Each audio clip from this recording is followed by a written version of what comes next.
राम वरिष्ठ हनुमान की जय। जो एक बहुत महत्वपूर्ण सवाल है कि नकारात्मक ऊर्जा से कैसे बचें और इसके लक्षण क्या होते हैं।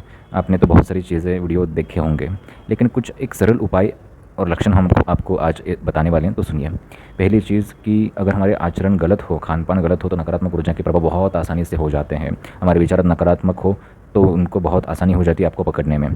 जैसे कि अगर हम अपशब्दों का प्रयोग करते हैं, मांसाहार करते हैं, बाहर कहीं घूमने जाते हैं, तो कहीं पे भी हम हमारी जो क्रियाएं हैं, लघु शंका वगैरह ये सब करते हैं, तो नकारात्मक ऊर्जा जल्दी से पकड़ लेती है। और कुछ लोग मजाक के लिए जो कुछ क्रियाएं की होती है उनको लांग देते हैं या फिर उनको लात मारते हैं, तो उससे भी प्रभाव बहुत तेज़ी से बढ़ते हैं। कई ऐसे घर में हम खाते हैं जिस घर से हमारी दुश्मनी हो, तो उसमें भी आपको कुछ खिलाया पिलाया जाने की संभावना बहुत ज़्यादा होती है। तो अगर इन सब से हम बचें तो शायद कुछ प्रथम उपचार इससे हो जाए। अब और बचने के तरीके क्या हैं?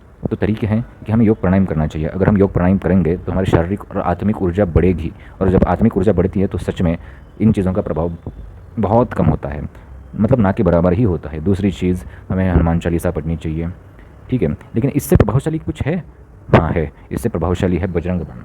अगर आप बजरंग बाण पढ़ते हैं तो कोई भी नकारात्मक ऊर्जा हो तो वो तत्क्षण उसी क्षण से आपको आराम मिलना शुरू हो जाता है। आप प्रयोग करके देख सकते हैं। अगर बजरंग बाण से आप हवन भी करें घर में तो शायद बहुत तेज़ी से प्रभाव इसका देखने को मिले।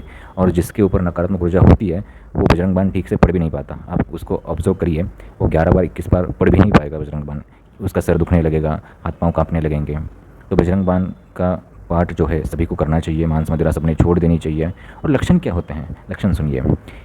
सब हमारे दिमाग में लगातार नकारात्मक विचार रहना, हर एक काम बिगड़ना, कुछ काम करने की इच्छा ना होना, रात को सोते समय छाती पे कुछ दबाव पड़ना, बुरे बुरे सपने आना, हमेशा कुछ ऐसी चीज़ करने की इच्छा होना जो हमने पहले कभी करने की इच्छा नहीं रखी थी, कुछ नकारात्मक चीज़ें हमारे दिमाग में बार बार आके वो क्रिया करने की इच्छा होना। जैसे बहुत से लोगों को मांस खाने की इच्छा होती है, पहले उन्होंने कभी मांस नहीं खाया होता। कुछ लोगों को व्यसन करने की इच्छा होती है, पहले कभी व्यसन नहीं किया होता। या फिर कुछ लोग उस स्टेज तक पहुंच जाते हैं कि सुसाइड तक अटेम्प्ट कर लेते हैं। तो अगर ये सारे लक्षण दिखाई देते हैं तो समझ जाना कि कहीं ना कहीं तो प्रभाव कुछ चीज़ों का है। और एक अगर बात हम जाने, अगर आपके गुरु रहेंगे, और गुरु सच में गुरु ही रहेंगे, क्योंकि आज अगर हम देखें समाज में तो गुरु नाम पे मतलब लोग कुछ भी कर रहे हैं, ना उनको कुछ पता है ना उनको कुछ आता है, फिर भी वो गुरु बन के बैठे हैं। ना कभी साधना की ना कुछ किया, फिर भी वो गुरु बन के बैठे हैं। तो अगर आपके सही गुरु रहेंगे और उनका गुरु मंत्र भी रहेगा तो बहुत प्रभाव अच्छा रहता है। और भी अगले वीडियोज़ में हम जानेंगे कि क्या क्या हम कर सकते हैं जिनसे हम बच पाए, और क्या क्या लक्षण होते हैं। बीमार लगातार रहना, घर में कोई ना कोई हमेशा बीमार रहेगा, घर में दुर्गंध आना शुरू हो जाएगी, घर में आपके जो सामान है वो हमेशा अस्ताव्यस्त पड़ा रहेगा, घर में अस्वच्छता रहेगी, हमेशा कोई ना कोई घर में व्यक्ति ऐसा ज़रूर रहेगा जो मेंटली अनस्टेबल रहेगा। ये हर घर में कॉमन देखा गया है।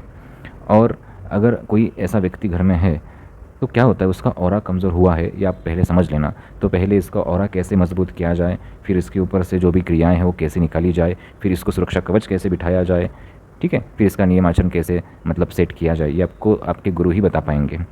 जिसको भी अभी वरिष्ठ हनुमान आना है तो वो आ सकते हैं। वन गार्डन रोड पुणे, यहाँ पे ये वरिष्ठ हनुमान का दरबार लगता है और निःशुल्क है। कोई भी चार्जेस पूजा पाठ के नाम पे यहाँ पे नहीं लिए जाते। हर तरह के उपाय यहाँ पे किए जाते हैं। जो भी अंधविश्वासी है, जिनको भी आजकल चमत्कार के पीछे भागने की शौक़ है, कृपा करके वो लोग यहाँ पे ना आए, क्योंकि यहाँ पे ऐसा कुछ मिलेगा नहीं, ठीक है। तो आप रविवार आ सकते हैं। नीचे आपको डिस्क्रिप्शन में व्हाट्सअप नंबर दिया जाएगा, वहाँ पे व्हाट्सअप करना कंपलसरी है। पहले व्हाट्सअप करिए, फिर आप यहाँ पे आ सकते हैं। राम वरिष्ठ हनुमान की जय।